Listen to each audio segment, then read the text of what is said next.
Alright, so we got the unit out here in the mountains where it belongs. I haven't put a video on here in about a week, but I got the bumper on the unit finally. Got the bumper, got the windshield frame.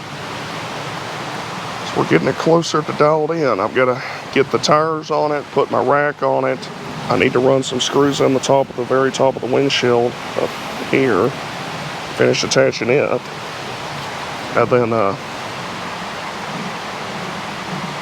put the rear bumper assembly on, and then basically everything I wanted to do to it for right now is finished. But this is a neat little spot up here we're really in Cherry Log, but it's real close to Blue Ridge, Georgia. This trail dead ends here. You're overlooking this waterfall creek right here. This new windshield frame that I bought came with this nice dent in it right here, which I'm very, very pleased with. But I didn't feel like fighting to send it back, so we just adds character. We got it in there. As y'all seen, the seats are already in there. We got vice grips holding the hardtop lid open because I haven't got my little strut things yet. I was having a problem with the rear floor here because the guy before me had cut a panel out, and my brother welded it back in for me, but we didn't weld it all the way around because the metal was so crappy it wouldn't weld good. Gas fumes and exhaust was coming up through the floor, so I smeared some Permatex on it, I rhino lined over it, and then I put this rubber mat over it, and that seems to have fixed it. I've got to cut this rubber mat to fit better, and I'm going to put 2 of them in there, then that'll kind of sound deaden it too. That way when you're hauling your payloads or your cast iron pans and axes and stuff, it's not rattling around. Can't have all that now. But it's a pretty sweet spot here. Got a fire going for ambiance. Got this death log over here. See if I walk across it with the camera. It's just tall enough to where if you were to fall, that it wouldn't kill you, but you'd be crippled for life. You know, breathing through a straw type stuff.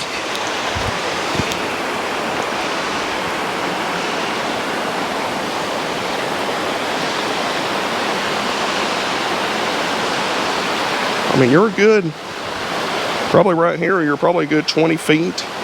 It's hard to tell from the camera angle up here, but you got this little waterfall over here. I've shown this spot in a couple other videos, actually, old videos. But it's a really nice spot. Like I say, the trail dead ends just over here. No one can bother you. The main road coming in is up on the ridge. There's really only one access point. So if Sasquatch is going to sneak up on you, he can only really do it from any direction he wants, and we only have one exit. So that's what you want. That's ideal. So it's nice. It's nice to have the Jeep out here in the wild where it belongs. It performed well. I got to get these tires balanced because they're hopping pretty hard on the way up here. So I had to go about 60, which I've had the Jeep to 70, and my tire's completely flat. Oh man. And I even said I should bring a spare, and I'm like, no, we don't need a spare for shit. Like, why would we need a spare? And like literally we were sitting here talking about it, like that tire is a little low, but it wasn't flat. And now it is. So There's not much enjoyment for Red Clay Traveler. You can't enjoy nothing for long. Everything will punish you. So I don't even have a can of Fix-A-Flat or nothing. Yeah.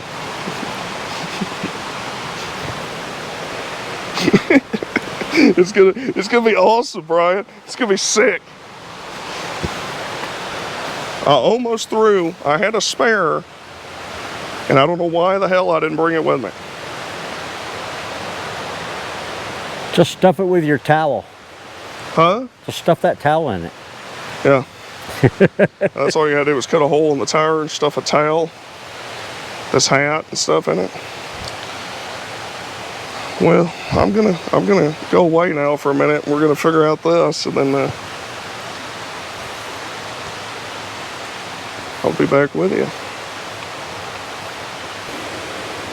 Well, I'm waiting on my brother to get here with the spare tire, because Red Clay Traveler is a simpleton. And, you know, and I can't even say I forgot the spare, because I told Brian before we left, I'm like, you know, I really should bring the spare. And then I just simply didn't get the spare that I discussed before leaving, knowing that I probably should bring it. So, the reprisals from the Jeep were harsh and immediate. So, it's sitting on the rim right now. So my brother's going to bring up 2 spare tires that are only probably 55 to 60 years old. And bringing 2 of them in case the first one blows out on the way back. So that way we actually have a spare to put on there. So it's pleasant. This isn't the CJ5's fault. This is my fault. So, I mean, who would have thought a brand new set of tires with brand new tubes in them, with freshly cleaned wheels and everything? I mean, you know, why would you think that it's just gonna, you know, that you couldn't go up into the mountains for like 15 minutes without some kind of misery and hell? It's like that episode of Hee Haw, you know, Deep Dark Despair, Excessive Misery, you know. It's like that skit on Hee Haw. But anyway, yeah, it's pretty great. Brian's having a good time. Brian's pretty pleased with it.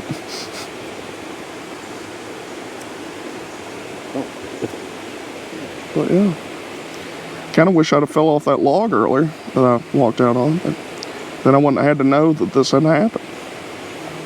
Of course, I'd know, because I'd be laying down there with my knee about right here with my ear, and can't get to the hospital because the tire's flat on the CJ5. So all over but the crying. I think that's going to be the name of this video. That's going to be the thumbnail. It's going to shot of the flat tire, all over but the crying.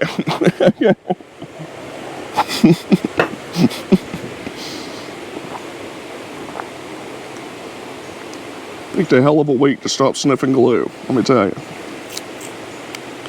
But anyway, I'll film the tire change and whatnot. I got to get the shot of the flat tire for the thumbnail though, so it's gonna be pretty great. But yeah, enjoy the smoldering fire that we had to have to keep warm on this 97-degree day. So get it. Well, we got it changed. We got the 65-year-old dry rotted mud and snow tire on here. Even brought another extremely dry rotted mud and snow tire. This one's a Goodyear as an additional spare, since the brand new tire and tube is insufficient. So it's these wheels are off the I think these were both the spares that came off the Ford control trucks I had, so I bet it'll ride like a covered wagon now on the way back. But it'll probably be pretty aggressive, but it's better than no tires. So. It doesn't look like it's standing off that much different. No, it's just the tread pattern's different, yeah. So make it ride weird probably. They should be about the same height. They're both 750 by 16s. So I don't know. we'll have to see. My brother brought me a bottle jack and my impact, so if we end up having to change them again, we don't have to call nobody. Surely with 2 spares, we can make it home. But I don't know. But yeah, so it's going pretty great. First outing in the CJ5 has already been exhilarating. So, but thankfully it wasn't too bad. It took my brother and my mother about an hour, like an hour and a half to get up here, which is not crazy bad, and it's a nice drive, so hopefully they don't hold it against me for it. I should have brought the spare, but I didn't, so, because I don't have my rack set up yet, so that's priority number 1 is to get this spare tire holder on there, because I had a bunch of camping, well, not camping, but a bunch of crap back here. And like I say, I just kind of figured that I'd be able to make one trip without having to have a brand new tire go flat. So, and by the way, vice grips work pretty good to hold the hard top open. So yeah, it's all nice. I need to get one of those battery powered little air compressors. I've got one that plugs into a cigarette lighter, but the cigarette lighter's not hooked up in this Jeep. So, and I've got a bunch of Makita and Rigid batteries, so I need to just get one that runs off a battery, leave it in here, and then maybe a can of Fix-A-Flat, maybe a bicycle pump, something like that. But these tires from 1937 should get us home just fine. So it's gonna be great. It's gonna be awesome. I'll get some driving out footage, maybe some drive-by action or something. I didn't really plan on all this going this way. I was gonna film a lot more than what I have so far, so maybe I'll get a shorter video this time and less rambling. So there's that. But I'll be back later.